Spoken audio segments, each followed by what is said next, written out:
If you're a parent or just a citizen who's concerned about what's being taught inside of the schools of Fairfax County, well, you would think there'd be a means to A, find out, and B, object when they're teaching, say, pornography in the classroom.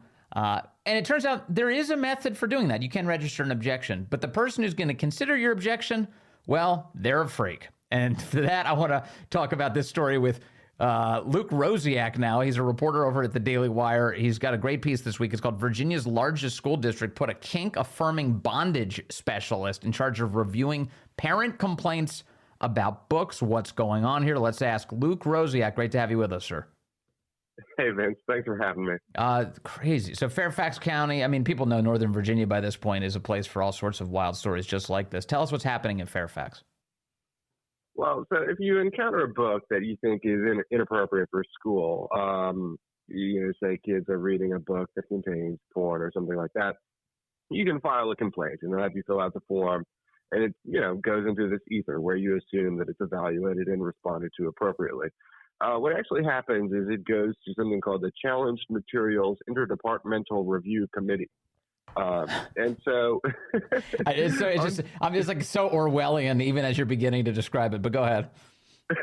So on January 25th, which when I think right after Carl Frisch became chairman of the school board, he appointed to this committee, each school board member, a couple school board members get to make an appointment. And so he selected as his person a woman named Layla Cooper, who is a professional sex therapist who focuses on, quote, affirming and social justice approach with the LGBTQIA community and people of color. I am kink and non-monogamy informed and affirming. My work is focused on sex and gender issues, including transgender issues, sexual orientation, and kink/BDSM.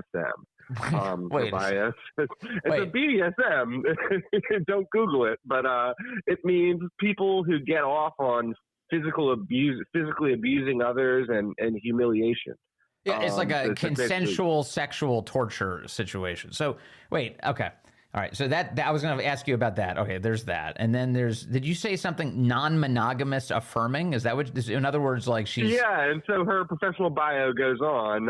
Her expertise includes, but is not limited to, navigating non-monogamy, i.e., polyamory, open relationships, swingers, monogamish, thruples, etc., kinky sex, i.e., BDSM, group sex, fetish, painful sex, etc.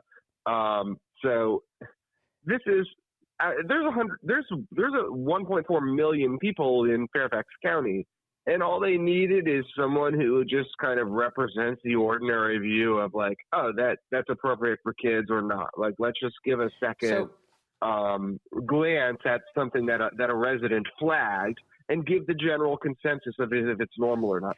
But they found this woman with that background to be the arbiter of, oh, this is actually normal and not overly sexual for kids or not. Right. Okay. So the lady in charge of assessing the decency of the books in Fairfax County is a torture fetishist and pro polygamy. Okay, that makes sense. That tracks.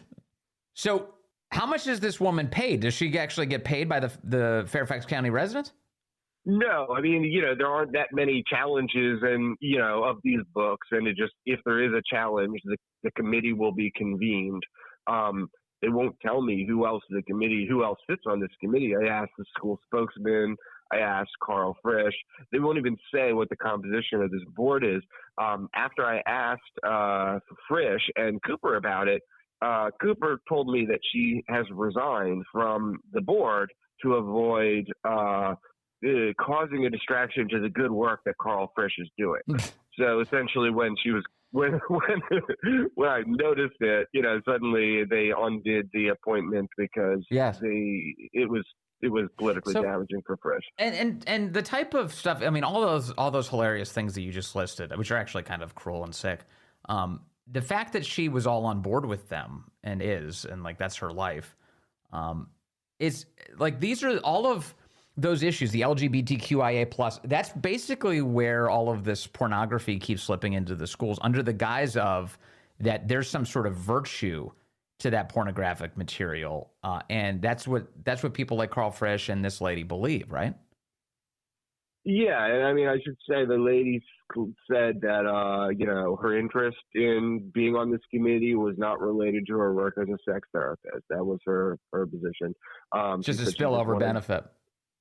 She said she just wanted diverse books, but people aren't challenging books because they're diverse. I mean, they're just using that language diverse to mean sexualizing children, basically, I think. And so this committee met in 2021 for sort of the most infamous challenge of gender queer. And they claimed that the cartoon of this, and this isn't really, everyone who talks about this book is like, oh, you haven't read it. Like, I've read it. It takes 10 minutes to read. It's a cartoon. The book, the person, it depicts someone who is psychologically lost and deeply disturbed. And the girl in it goes to a hardcore porn company and does all this weird stuff. It's got the pictures of the oral sex and all that. But they claim that it should stay in school because the cartoon is, quote, scientifically based. So first of all, that's not even a sentence. Scientifically based is not grammatically correct or have any meaning in the English language. It's not. There's nothing scientific about it. So basically, the committee wrote this report that makes no sense, and they kept gender queer in the school. I mean, that doesn't even. I mean, you could by that rationale, you could put snuff films into every single classroom and say, "Oh, it's based on." There's a scientific basis for the homicide you're now witnessing. Yeah, it makes no sense, and that was what happened. Is a woman went to the school board meeting and read from Gender Queer, and they actually turned off her mic because they said, "Ma'am, there are children in the audience, and what you're saying is clearly inappropriate for their ears." But then they basically use that to silence the parents, and then they basically use this committee to silence the complaint. So you think you're filling out this form and something's going to happen, and this committee, especially if when this woman was on it for like a couple days, your complaint is thrown away. If you're a Fairfax County taxpayer and you think they care about your opinion, that this is what parents are telling me, that this appointment by Frisch is almost a provocative, over-the-top gesture. Like, you thought you mattered? Let me show you how little I care what you think. All right. So as you mentioned, the school board member in question is Carl Frisch. Who is Carl Frisch? What are his motivations? What is he doing for the school board in Fairfax County? Does he actually have some sort of agenda? Yeah, so Carl Frisch is an interesting character. I did sort of a deep dive into him for my 2021 book on schools, Race to the Bottom. And little did I know that he would then go on to become, chairman of the school board. At the time, he was this kind of nobody Democrat operative working for like people like, some of these, Democrat activist groups. He worked for Media Matters some time ago. Yeah. And so he ran for office in our little suburban county by raising money across the country on gay issues. So people who supported gay stuff from California would give to him.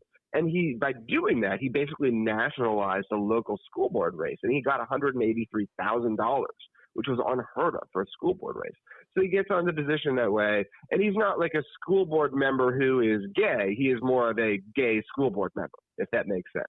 I don't think anyone really objects to like what your sexual orientation is, but for him, it's sort of the primary motivator. It's the thing that he talks about all the time. Mm-hmm. And so, he didn't have kids. He doesn't have kids. He didn't have a college degree at the time. I noticed his bio says he does now. So he may have gotten one like last year. But this is someone with no background in education or children who really wants to be involved in school issues. And the reason is really like gay stuff. And so, and I looked at his Twitter account when I was doing my book a couple of years ago. He's following all these accounts that are like hardcore gay porn. That's in their handle name, that's in their profile picture. Like, he's following these accounts, and it's I can't even describe how disgusting and over the top this hardcore porn that he's following with his school board, with his Twitter account that he uses to talk about school board issues. So, this is the guy that he was sworn in, and instead of putting his hand on a Bible as he takes his oath of office, he puts it on a stack of books containing graphic depictions of gay sex, like a book called Flamer, Genderqueer, and Lawn Boy.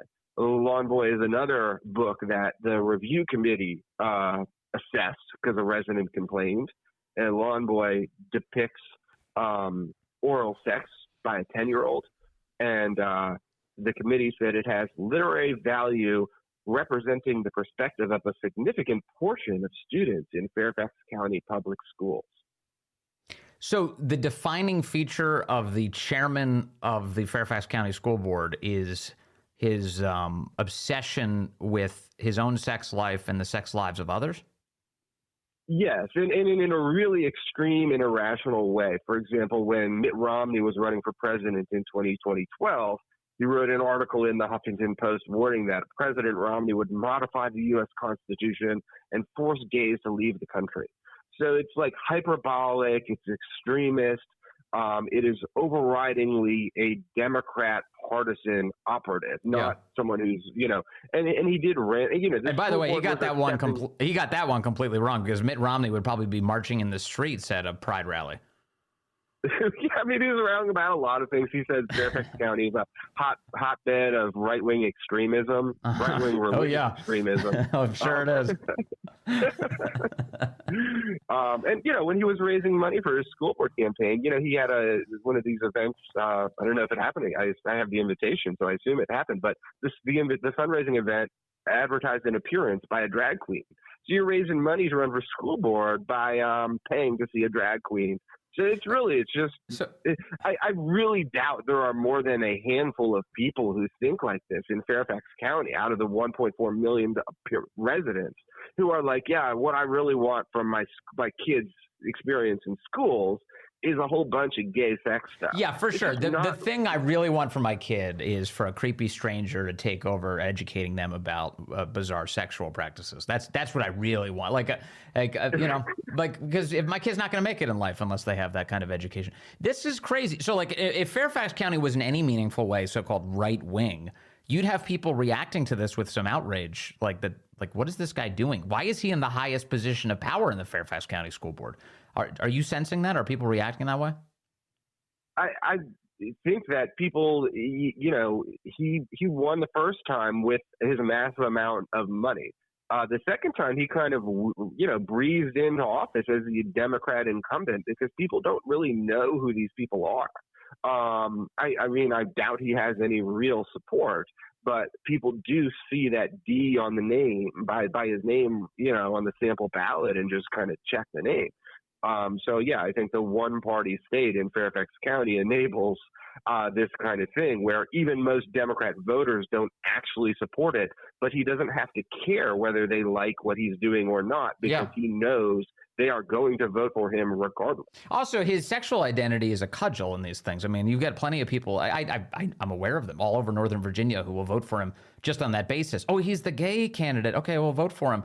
Because they're afraid that if they don't, that there'll be some sort of bigot. Well, you should look at his policies and look at what he's actually advancing. It's not to the benefit of your kids. Yeah, and I mean, none of it has to do with education. This was a springboard for someone with Democrat political ambitions, and he did immediately try to run for the state house, and he lost that Democrat primary. So now he's just back on the school board, which was his second choice. It's not even the job he wanted. He was hoping it would be a springboard or something else. I think most parents would rather have people that just have an interest in education, who are parents and who just want a rigorous academic experience for their children. All right. Well, thank you for constantly giving these issues attention when so few others do. Luke Rosiak over at the Daily Wire. Really appreciate your reporting and your time today. Thank you, sir. Thank you, Vince.